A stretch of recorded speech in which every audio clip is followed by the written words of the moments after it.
Halo guys, welcome to VAR Podcast.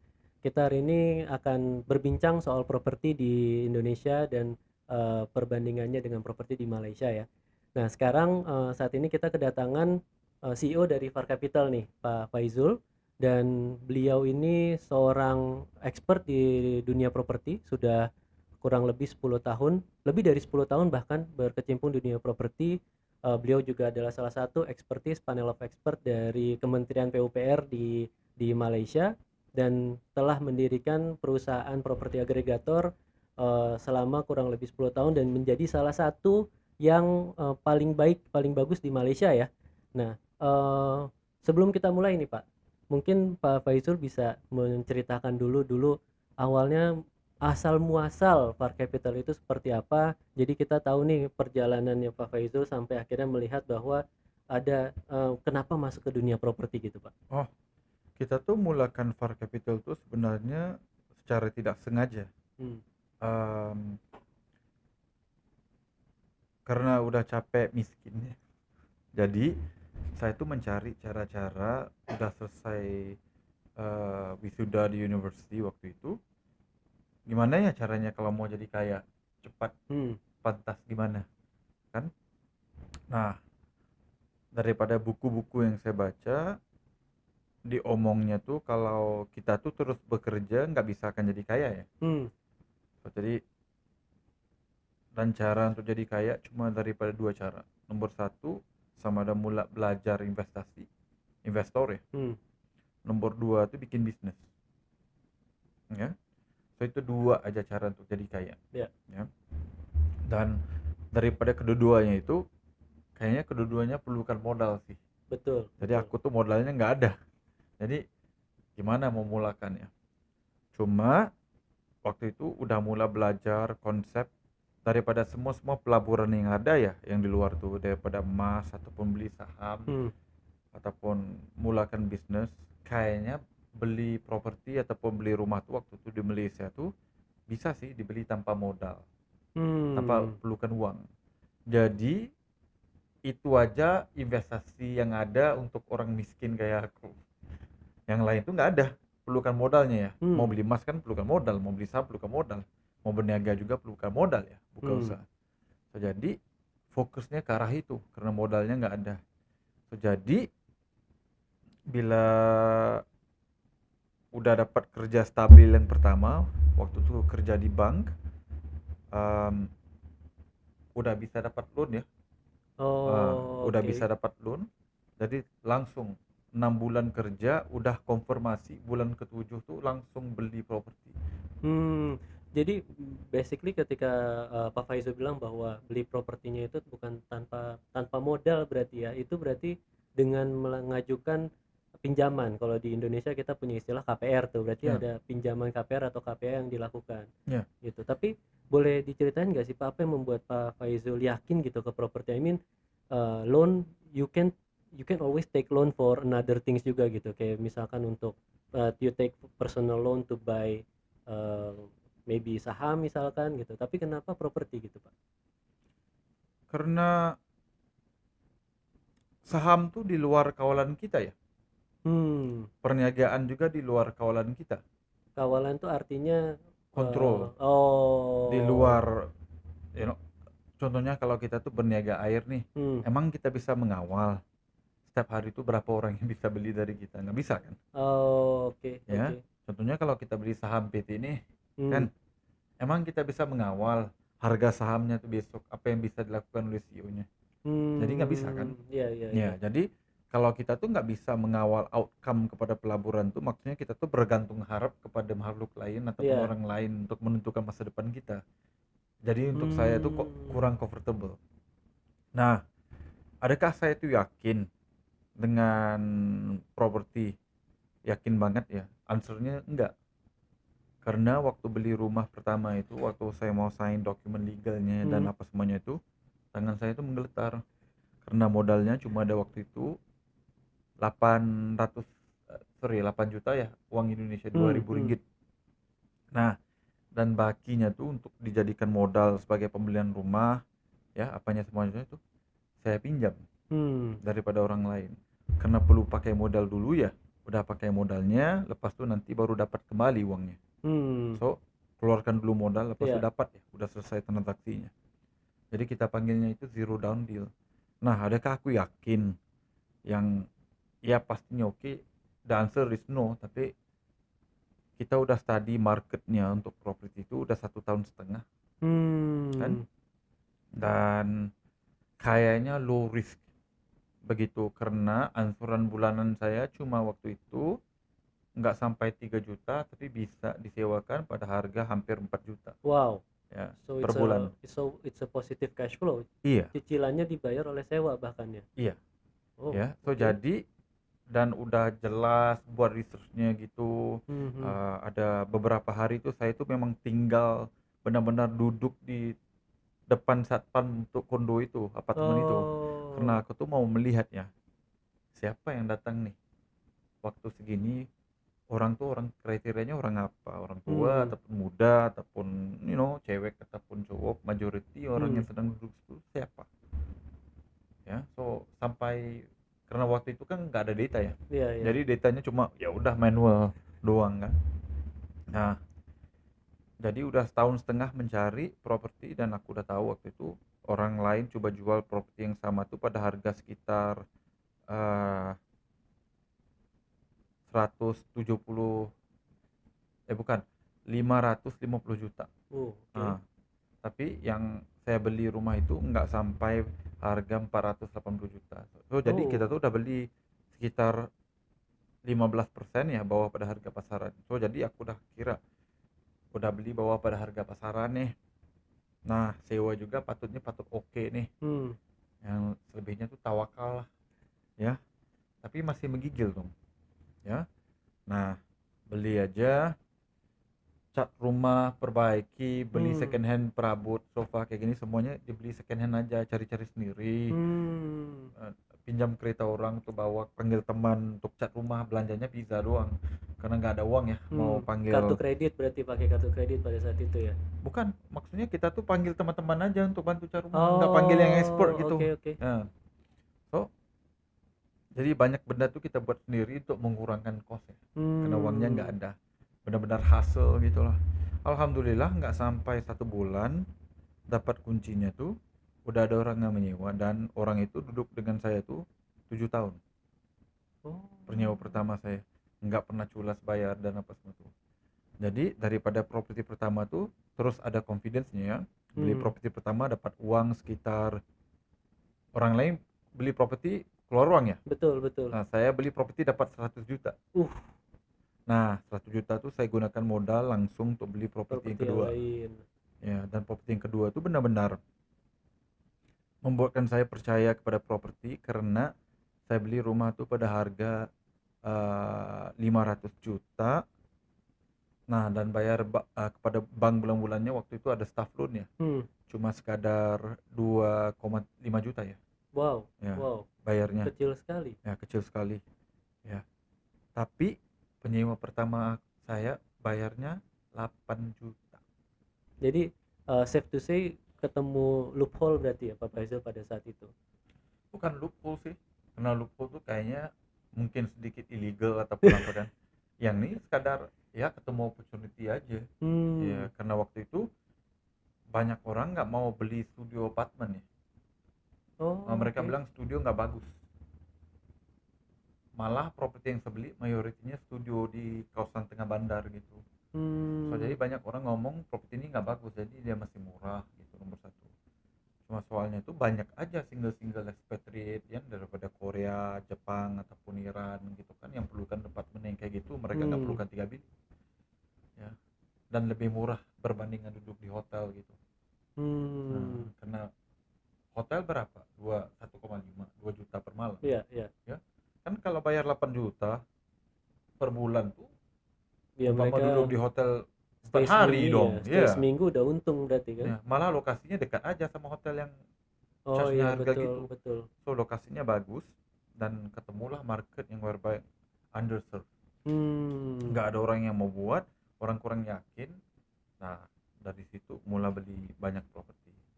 So hasilnya selepas waktu umur nggak sampai 30 tahun, saya itu udah beli 20 Uh, Nah, kan mulanya umur 24, 25 iya. ya. Properti pertama 24. Jadi nggak sampai 6 tahun tuh beli lebih 20. Dan daripada situ saya jadi milioner waktu umur 30 tahun, Hmm. dan waktu umur 35 tahun tuh buat untung ya daripada properti itu hampir 17 M Wah, ya. wow. So dari situ berhenti kerja dong. Iya, Ngapain mau kerja betul. lagi?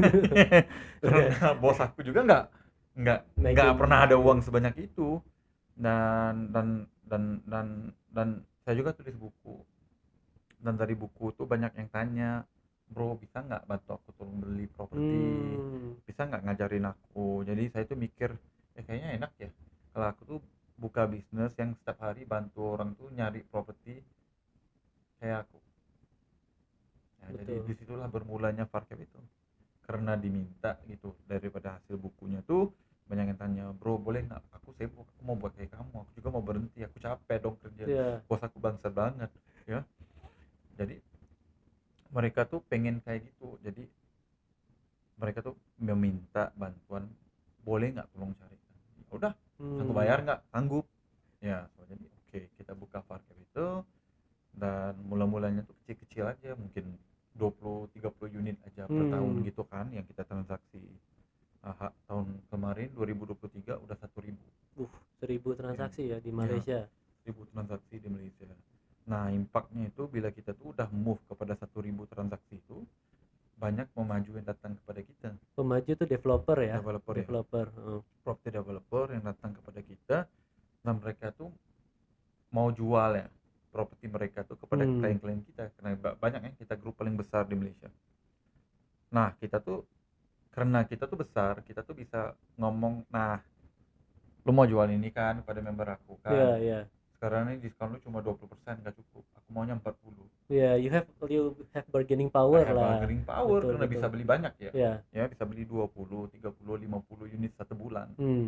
Nah kalau beli cuma satu kan nggak bisa ya, mau Betul, minta betul. ekstra diskon mungkin 1%, 2% bisa, tapi nggak bisa hingga 20-30% ya. Jadi kita tuh menggunakan size kita tuh untuk mengurangkan harga properti kalau di Malaysia tuh. Hmm. Dan hari ini kita juga ada beberapa pemaju yang udah kerjasamanya dengan kita tuh udah berkali-kali. Hari ini mereka tuh sebelum mereka tuh bina apa-apa, mereka tuh datang ke kita dulu, Wow. bro kalau kita tuh bina 500 unit, kita mau jual pada harga segini segini segini, kayaknya lu dan member lu mau beli nggak. Dan kita tuh bilang oke, lu perlu binanya gini, fasilitasnya gini, kita mau rooftop poolnya gini, mau menghadap ke sisinya gini kan. Hmm. Nah kalau mereka tuh terima cadangan kita dan kita akan ambil. Nah win-win kan, Betul, karena betul. nomor satu tuh mereka tuh bina rumah murah yang member tuh mampu beli ya, karena Hmm. kita ada datanya tuh. Nomor dua tuh kan developer tuh bina rumah tuh untuk dijual. Iya, iya. So kalau dia ngomong dengan kita tuh dari awal, planningnya dengan kita tuh daripada awal ya, day zero kita panggil, bukan even day one, day zero ya. Dan kita tuh bisa bantu mereka tuh bina produk yang betul pada harga yang betul, supaya unit-unit itu bisa terjual dalam masa yang singkat. Wow. So jadi kita menang karena kita bisa memberikan properti murah-murah ya untuk community kita. Hmm. Developer juga menang karena udah bina produk yang Pasti 100 terjual ya. 99% pasti terjual. Nggak Enak pusing ya lagi. bikin Bener, bisnis bener. yang kayak gitu kan. Nggak belum pusing lagi cash flow ya. belum lagi apa-apa udah ada bayarnya, kan enak ya. Hmm. Ya Hmm. so jadi kita tuh mengurangkan risiko untuk mereka yang beli, kita juga mengurangkan risiko untuk mereka yang membina. Jadi itu apa yang sedang kita bina di Indonesia. Dan hari ini alhamdulillah, karena kita akan ada properti yang dulu ya, kalau studio ya di dekat dengan MRT itu nggak akan kurang harganya sekitar 800 juta gitu 800 juta rupiah ya, ini sudah ya. sudah di Ya, convert ya. Heeh. ya. Nah nggak akan kurang, in the last 10 tahun tuh nggak pernah ada properti studio yang dilancarkan dekat LRT ataupun MRT yang harganya kurang pada 800 juta. Hmm. Nggak pernah ya. Oke. Tahun ini atas usaha Far Capital dengan klien developer yang udah menggunakan service kita sebelumnya, Hmm. mereka bakal melancarkan apartemen yang ada rooftop pool menghadap ke city center skyline, bisa Hmm. jalan kaki ke LRT pada harga nggak sampai Wow, rendah sekali harganya ya. dan masih bisa untung karena mereka bina produk yang betul, size yang betul. Dan berarti maksudnya developer ini dengan menerapkan harga segitu aja itu sebenarnya masih untung ya? Masih untung. Oke, berarti sebelumnya kita bisa bilang mereka profit marginnya cukup besar ya? Enggak, karena mereka tuh enggak menggunakan data ya untuk membina produk. Jadi Oh, mereka tuh oke. pikir ya mayority property developer nih kaya ya. Rumah Hmm, mereka tuh kayak gedung dong. ya ya ya ya Jadi ya. mereka tuh pikir ya toilet minimalnya 200 square foot, 20 square meter itu toiletnya aja. Emang ada orang yang bisa hidup dengan toilet kecil sekecil itu? Kan mereka tuh dulunya miskin, Ya udah ya. kaya ini udah lupa diri. Mereka tuh pikir kalau duduk St. Regis itu toiletnya kayak patutnya standarnya kayak gitu. Oh, that's why cost-nya juga tidak efisien Iya, akhirnya. kalau studio itu 770 square meter kan bodo amat itu udah bisa buat apartemen 3 bilik. Betul betul. Ya, siapa yang mau beli studio 70 square meter yang harganya contohnya 1 1,3 M M? ya. Iya, untuk studio aja. Kalau 3 bilik masih oke. 3 ruangan nih berarti ya. Iya, 3 Berarti kamar. 3 kamar betul. Hmm. 3 bedroom. So jadi size-nya masih sama dong. Cost-nya kurang lebih kurang gitu. Iya iya. Karena size-nya masih sama. But bedanya tuh produk mewah yang orang hanya mampu tengok, bukan Betul. mampu beli. Mimpi-mimpikan aja. Ya, karena nggak ada orang yang miskin mau beli tinggal studio untuk tinggal bersama 3-4 orang anaknya. Hmm. Tapi kalau mereka bina rumah 3 bilik, kan bisa. Satu keluarga ada 4 anak, suami istri 1 bilik. Anaknya cewek 1 bilik. Cowok 1 bilik cukup. 700 square feet ataupun 70 square meter udah bagus. Bagus Yang banget penting sih, ya bagus banget lokasinya ya. bagus. Ya, jadi Hmm, lebih kepada itu sih. I see. Mereka out of touch ya in terms of apa yang mampu orang beli. Hmm, Kan di Jakarta juga sama. betul, betul. Nah itu menarik sih. Sebetulnya kita juga mau menggali gitu loh Pak. Kenapa di Malaysia itu seperti apa sih landscape propertinya gitu. Terus tadi sampai dibilang bahwa studio 700 square feet ya, 710 square meter, sementara di Indo 20, iya 21 square meter. 25 tuh sudah bagus lah ya, Hmm. 25 27, sementara project-project baru bahkan bisa cuman 18 square meter, which is cuman 180 square feet, Hmm. dengan harga yang spektakuler ya. Hmm. Untuk apartemen bisa square meter satu square meternya itu around 20-30 juta gitu. Jadi tinggi sekali gitu. Nah ini saya tuh mau tahu gitu, di Malaysia tuh gimana Pak itu landscape propertinya saat ini? Ya gini lah, developer kalau di Malaysia sama Indonesia tuh sama aja, abang adik, dua-duanya Yahudi. Ya, walaupun Maunya kita nggak untung terus sepatutnya, ya. kitanya sepatutnya nggak ada ya Yahudi di Malaysia dengan Indonesia Iya kan, iya. agamanya majority Muslim. Iya. Tapi ya developer tuh sama aja. So bilangnya dekat sama ini, walhal 20 kilometer ya. Itu bilangnya dekat gitu kan. Ya So marketing developer tuh jargon. sama aja Benar tuh. benar benar. Nah, yang Setuju. pada segi marketing dengan 15 salesnya tuh. menit Jakarta jam 3 pagi gitu. 3 pagi, ya 15 menit dong. Kalau jam 3 petang 3 jam. Ya, kalau waktunya jalan ke kantor 3 jam bener. Iya, so kayaknya sama aja. Hmm. So waktu kan property market tuh ada cycle-nya. So Iya ada iya, cycle bawahnya, ada cycle atasnya. betul. Jadi waktu di cycle atasnya tuh karena banyak orang beli rumah, karena rumah naik terus dan semua orang jadi tamak ya, Hmm. mau beli rumah terus.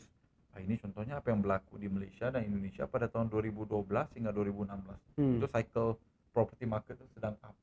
Jadi waktu itu developer tuh jadinya tamak kalubah, benar-benar Yahudi Benar gitu. benar benar. Jadi mereka tuh profit marginnya 40%, 50%. Ya. Nah, waktu zaman kita ada buran ataupun property cycle-nya di up gitu, Hmm. iya akan ada orang tolol yang bakal Beli, beli ya. betul So betul. menurut saya tolol ya, karena beli pada harga Yahudi gitu ya udah gitu kan. Tapi sewanya nggak akan bisa cover Hmm. ya. Dan mereka tuh nggak ngerti ya cost untuk bina tuh sebenarnya berapa gitu. Nah, so jadi kita tuh kan udah di Indonesia hampir 2 tahun ya. Ya, So jadi 3 tahun. ada beberapa perkara yang menurut saya sangat-sangat aneh Hmm. kalau di Indonesia tuh berbanding dengan Malaysia. Nah, nomor satu tuh quality apartemen terutamanya ya, rumah di Indonesia tuh sebenarnya kurang baik. ya berbanding dengan yang di Malaysia. Tapi harganya 2 kali lipat. Betul. Nah, kualitinya kurang nih. Kan kita kan selalu lihat ya, apartemen 2000 unit, swimming poolnya cuma sebesar kamar ini. Iya, Ya, betul. nggak sampai Betul. 40 square meter. Dan itu dengan harga yang dibilang affordable padahal Iya, tidak affordable sama sekali ya gitu. gila kalau di sini tuh. Itu nomor satu ya. Walhal aneh karena pekerjanya tuh kan di Malaysia juga pakai TKI. Iya. Tenaga kerja Indonesia, Indonesia, mayoritinya iya. kayak yang bidang di construction itu mayoritinya pakai tenaga kerja Indonesia. Di sini juga Ya udah orang-orang pasti kita pakai pastilah. orang Indonesia juga. Ngapain costnya jadi naik? Jadi karena itu saya bilang kayaknya developer di Indonesia lebih Yahudi daripada developer di Malaysia. So Yahudi kali 2 gitu. Ya. So itu nomor satu ya. Iya. Dan nomor 2 tuh daripada segi bank ya ataupun lanskap peminjaman ya. Di Malaysia tuh untuk mendapatkan pinjaman adalah mudah untuk property developer dan juga untuk pembeli. Jadi cost of financing ya cost peminjaman itu murah. Jadi di Malaysia harga pembiayaan bunganya cuma 4% setahun. Kalau di sini 3 kali lipat. Betul. Nah, betul. Bank di Indonesia juga kayaknya sedikit Yahudi juga ya. Mungkin bukan sedikit ya. Kuat juga Yahudinya gitu. Tapi Pak, menarik ketika Pak Faizul bilang dua poin itu tadi ya. Yang pertama bicara tentang apartemen kita yang sebetulnya tidak terlalu bagus gitu dengan spek yang luar biasa tinggi. Yang kedua dan akhirnya profit marginnya besar, which is itu saya tuh berapa kali aku pribadi ya memang kenal beberapa developer, dan di Indonesia itu kalau tidak profit marginnya itu di bawah 20%, yaitu proyeknya nggak menarik buat mereka, which is mereka ngambil ketika proyeknya itu bisa 20, 25, 30% gitu pada saat itu ya. Beberapa tahun ke belakang lah waktu itu saya ngobrolnya. Dan itu sebetulnya ada satu faktor lagi nih Pak yang berperan, yaitu pemerintah ya. Jadi ya mungkin mereka bilang bahwa industri developer di Indonesia itu sangat sulit untuk masalah penganggaran gitu. Contohnya ketika kita bicara transparansi anggaran untuk perizinan, nah itu nggak ada sama sekali di kita. Bicaranya sih kalau di website misalkan anggarannya cuma 50.000, padahal pas di lapangan 500 juta. 50.000 tuh ya kalau 3 tahun Ya betul. Kalau mau 3 bulan Pas saya niat baru saya tanda tangan, nggak tahu kapan gitu. Itu kan ini kayak paspor lah ya betul kan. Kalau bikin paspor tuh kan contohnya yang rasminya berapa aja 300.000 ya 300-600 ribu lah. Tapi kan ada green line-nya itu Ya kalau mau sehari jadi kalau 300.000 tuh tunggunya 3 bulan ya. Kalau mau 1 hari 1 juta ya yang kayak gitu. Yeah. Jadi itu salah satu faktor kenapa mereka gue udah ngambil resiko ini dong gitu. Nah yang kedua, fakta menarik juga nih, by data padahal di Indonesia itu kan kita punya bonus demografi besar sekali ya Pak. Tapi kenyataannya saat ini dibandingkan dengan, nggak usah jauh-jauh deh, negara di ASEAN aja, kita itu salah satu yang tertinggi loh interest rate-nya. Sementara Malaysia 4% tuh I think top 3 atau top 2 ya setelah Singapura. Setelah itu masih ada Thailand. Even kita kalah dengan Kamboja. Which is maksudnya Kamboja baru mulai establish ya? 90-an gitu. Dan interest rate mereka untuk rumah mortgage itu 7%. Thailand 5%. Dan kita 12% gitu. Menurut I think it's ridiculous lah gitu. Dan menurut Pak Faizul kenapa bisa terjadi fenomena kayak gini menurut pengalamannya Pak Faizul? Nomor 1 mudah aja kalau kita mau ngomong bank itu terlalu Yahudi. Nah itu aja, itu nomor 1 ya. Nomor 2 nya tuh mungkin karena daripada segi credit structure ataupun credit information. Jadi gini, kalau NPL ya, non-performing loan, so maksudnya orang yang minjam uangnya daripada bank dan semua orang tuh bayar ya. Tanpa ada masalah disiplin ataupun 100% bisa collection. Kalau di Malaysia itu NPL-nya kurang daripada 2%. Nggak sampai. Non-performing loan-nya. Ya, malah dia sebenarnya sedikit atas aja daripada 1%. So it's very small lah. Very small gitu. Di Singapura kayaknya Ya lebih kalau rendah Singapura lagi. lebih disiplin lagi lah ya. Nah, so jadi kalau NPL-nya itu tinggi, Hmm, maksudnya kalau di Indonesia nih nomor resminya, hmm, nomor resmi ya resmi ya. yang dikeluarkan ada sekitar 5%. Hmm, Nah, tapi bila kita tuh bahas secara unofficial dengan hmm, pihak-pihak bank, kan mereka akan ngomong nomor sebenarnya lebih daripada 10. hmm, Nah, kalau charge interest rate-nya cuma 7%, tapi nggak NPL-nya kebayar, 10%, nggak kebayar, bener, bank kan habis modal dong. betul nggak kebayar dari itunya, Iya, selisih. iya, Tapi Pak, interesting juga termention seperti itu karena sebetulnya kalau nggak salah saya pernah baca, tapi ini butuh butuh kita cek, nanti mungkin kita bisa tampilin tampilin juga datanya ya. Karena kalau nggak salah dari berita itu sebetulnya kita sudah sukses menurunkan NPL di bawah 5%. Ya memang resminya ya, balik lagi officially gitu. Nah, kalau misalkan kita bicaranya ini data official dan benar nih Pak. Terus apa alasannya kita harus harus menanggung cost of finance yang sampai 12% ini, yang 2 kali lipat gitu. kalau nomor benarnya bawah 5%, jadi Heeh. maksudnya interest rate untuk financing patutnya bawah pada 8%. Betul, betul. 7 7%, 7,5, 8 pun masih lebih make sense daripada 12 gitu. Ya, Bahkan sekarang ada yang 13. ya, Jadi kenapa bisa seperti itu? karena nomornya tuh bukan Yang asli 5%. ya. Iya. So maksudnya contohnya kan enggak terlalu susah ya untuk dan untuk bank negara ya. Hmm, Kalau mereka tuh benar-benar contohnya display NPL-nya yang sebenar ya, ya, 15%. Nggak akan ada pelabur asing yang mau iya sih. membeli saham Investor jadi nggak tertarik investor, ya. takut ngapain aku letak 1 billion di sini. Bener. Aku akan hilang 150 Bener-bener. juta dolar per tahun. So, dia Bener-bener. akan menakutkan pelabur sih. So, jadi definisi NPL itu bisa diubah-ubah untuk merendahkan nomornya gitu. So Ya contohnya sugar kalau coating dong artinya ya. ya, Wow, ya karena kalau kurang pelabur jadi gimana? Bank-bank akan mulai tutup. Jadi unemployment problem. bener.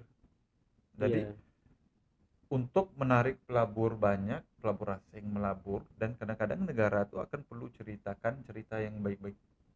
bukan So, perlu ya, kita panggil itu apa ya? Window dressing ya. ya window dressing, Window sugar dressing. coating lah yang Ya, gitu-gitulah. window dressing ya. So apa tuh, statistic and math can lie. You just have to present the right version of Ya, ya, statistic ya. ya. Ah, Tergantung asumsi pengertiannya apa, itu angkanya dia. Ya. bisa dibuat lah gitu ya. Nah, so Wow. jadi ini isu statistik kita ini bakal ditangkap nggak? Ngomong-ngomong kayak gini nih. Nah, kita tidak menyebutkan pihak spesifik ya. Ah, emang enggak central bank. Nah, itu mungkin harus dipip gitu. Ya, ya, ya. Cuman maksudnya this is gonna be apa kita bilangnya lingkaran setan ya Pak ya. Ya, Artinya downward spiral ya. iya, iya, Enggak yang juga. Dia kayaknya karena Malaysia dan Indonesia tuh marketnya sama. Cuma hmm, menurut saya tuh Indonesia versus Malaysia hari ini sekitar 15 tahun ke apa tuh Mas? belakang Oh, oke. daripada segi kredit, bankability, and Hmm, information hmm, available. hmm. Karena I think the data bilang tuh nggak sampai 20% lah of adult Indonesia is bankable. Wow, Ya, really? ya. Karena orang di sini lebih suka beli properti, beli apa-apa cash.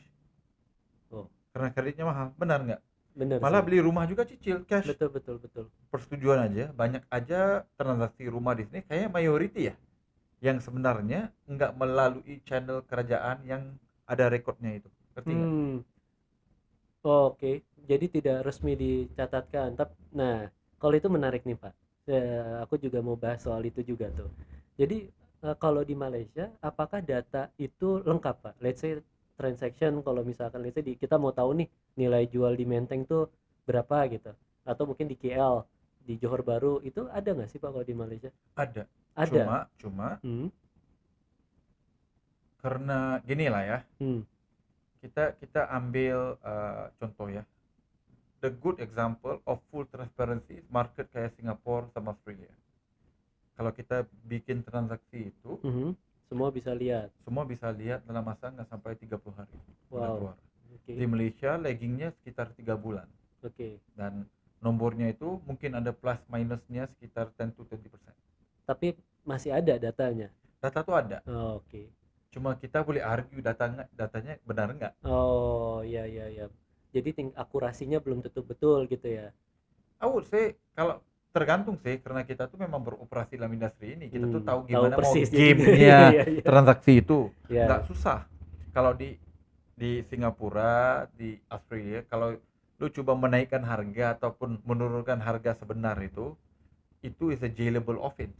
Oh, Iya, kalau di karena market kayak gitu. Jadi nggak bisa, jadi datanya tepat.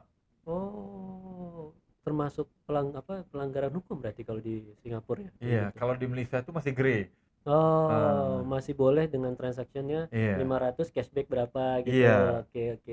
ya. So jadi karena itu datanya ada, tapi I would argue datanya itu sebenarnya bisa di massage gitu. Tapi dia nggak akan lari lebih pada 10%. I see. Masih oke.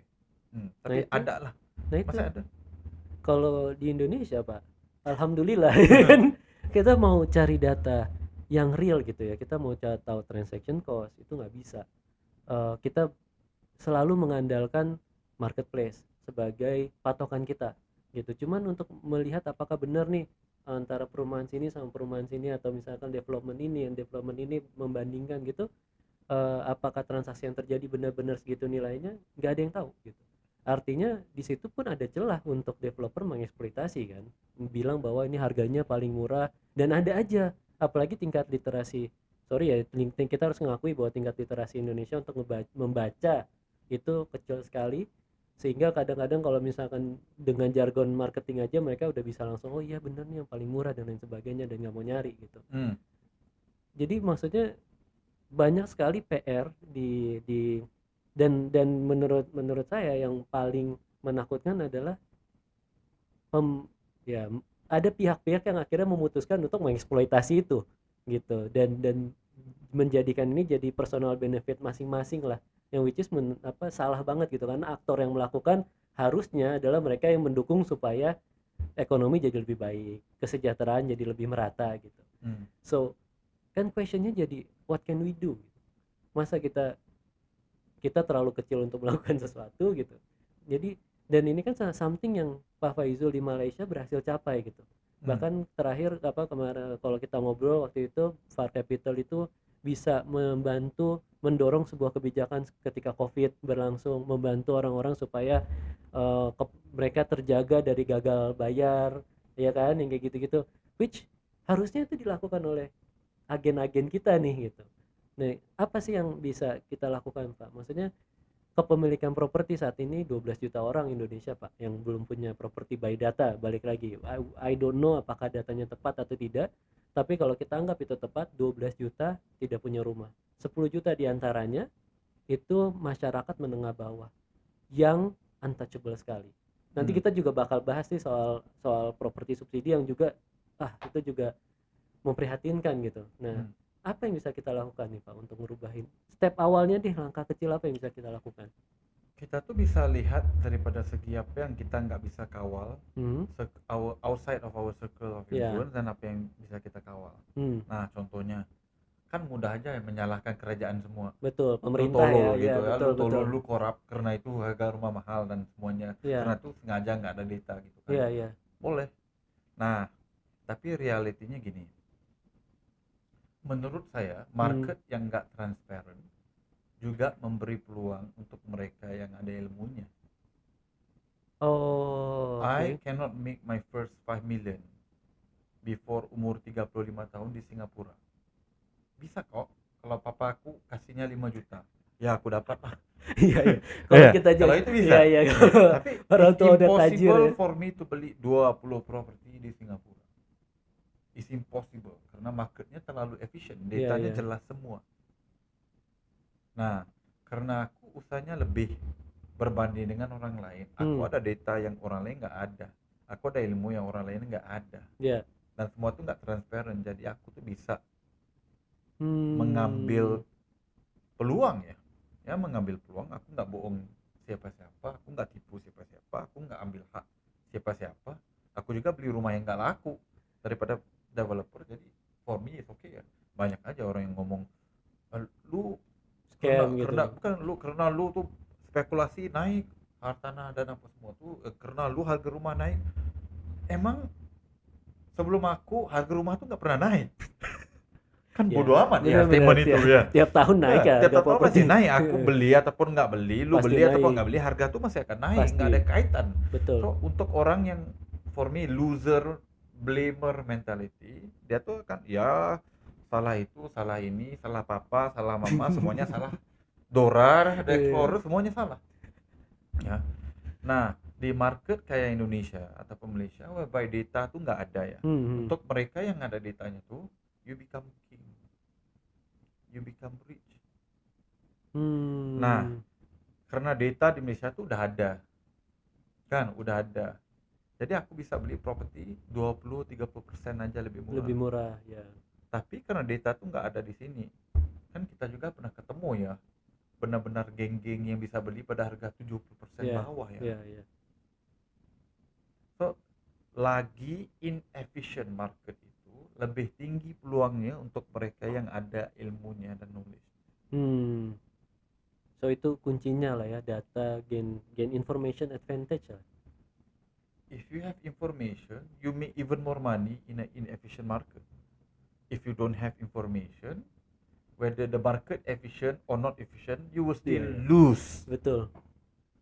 Ya, so jadi for me, be part of the guy who has got information advantage, dan nggak sukar karena majority orang itu 99% tuh nggak akan mau belajar ilmu ini. Betul, betul, betul. Itu aja.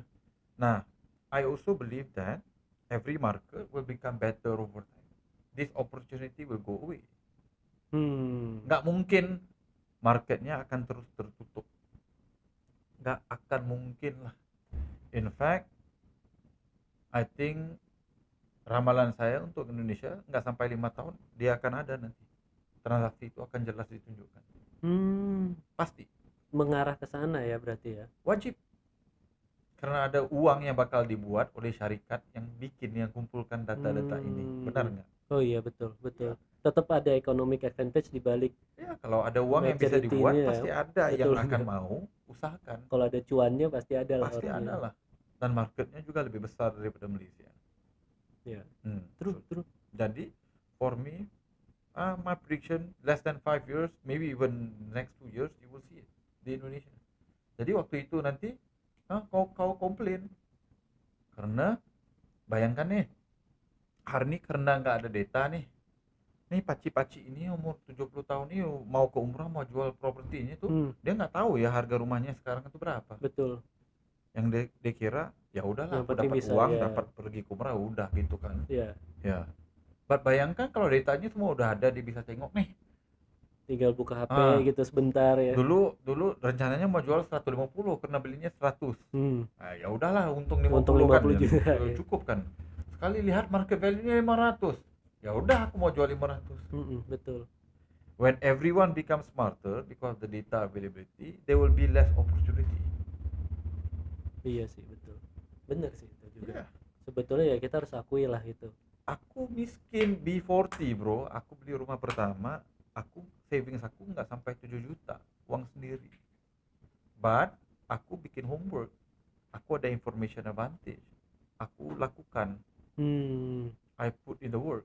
That's why aku bisa beli properti tanpa rugi hingga 20, dan akhirnya harga tanah mulai naik secara mendadak untuk semua. Jadi kebetulan aku udah ada 20. Jadi kebayangkan, setiap properti untungnya 500 juta. Purata, aku ada 20 dong. Iya. Aku jadi miliuner dalam masa 2-3 tahun aja. Langsung ke 5 tahun gitu pertama ya. tuh nggak nampak hasilnya. 4 tahun ke-6, ke-7 gitu kan. Eksponensial langsung. Tiba-tibanya gitu. Nah, yang lucunya tuh bila ada ayat ya di Quran nih. Pernah ngomong 7 tahun. Iya. Hasil daripada tanaman tuh 7 tahun majoritinya dalam Quran. Iya. Benar-benar berlaku pada aku. Wow. Ya. So jadi orang yang berusaha pasti dapat. Udah dijanji kan? Betul. Allah udah janji ya. Lu usaha ya akan dapat. Nggak kira lu agama apa. Nah, mayoriti orang paling kaya di dunia bukan muslim ya. Tapi mereka yang usahanya lebih Oh iya, ke benar. arah bisnis, pelaburan apa semua. Mereka yang usaha belajar dapat. Ya, janji Allah itu pasti kan. Dan dalam Quran juga ada tulis. Ini bukan 7 bulan, 7 tahun. 7 tahun. Nah, menanam dan mendapatkan hasilnya itu 7 tahun. Jadi, for me, buat benda yang betul, jaga risiko kita, pastikan kita ada information advantage, beli, tunggu. Oke. So, itu juga sebetulnya alasan kenapa akhirnya Pak Faizul mencoba membangun Far Capital di Indonesia juga kan. Jadi dengan misi untuk mempermudah mengenable ya, mempermudah orang untuk membeli properti, paham tentang resiko-resikonya gitu. Dan Itu satu, dan kita tuh dapati karena situasi di Indonesia tuh lebih parah, jauh betul, lebih parah betul, dibanding betul. dengan Malaysia. Benar kalau kata Pak Faizul kan Yahudi semua isinya kan. Karena lihat aja income ya, Hmm, income lebih rendah berbanding dengan Malaysia. ya, ya, Harga rumahnya lebih mahal, jauh, income-nya kecil, jauh. tapi harga rumahnya lebih mahal. Betul, betul. Buat the F lah, benar nggak Benar, masuk benar, akal ya. benar, benar. Nomor satu, nomor dua tuh sewa aja di Malaysia tuh, kalau mau cari apartemen bisa zero deposit, bayar aja per bulan gitu. Oh, di Cicil. sini susah. Di sini bayarnya 1 tahun, Betul. income-nya udah kecil, Ya orang akhirnya buat personal loan lagi. iya, So jadi masalah yang perlu diselesaikan untuk Indonesia tuh jauh lebih berat banyak, berbanding banyak. dengan Malaysia. Betul. Dan semua orang ngomong dengan saya jangan pergi bro, karena market ini gila. Gila, Nah, crazy. ya stay aja di Malaysia, udah aman, udah tenang kan. Ngapain mau cari susah, mau Benar, ke benar. negara orang lain. Tapi for me, kalau kita tuh berjaya ya dalam misi kita tuh, kayak impact kita hampir sama seperti apa yang kita dapat di Malaysia. Nah, apa yang berlaku tuh nanti maksudnya interest rate ataupun rate di bank akan jadi turun. Akan turun, betul. Ya, karena kalau MPL-nya cuma 1%.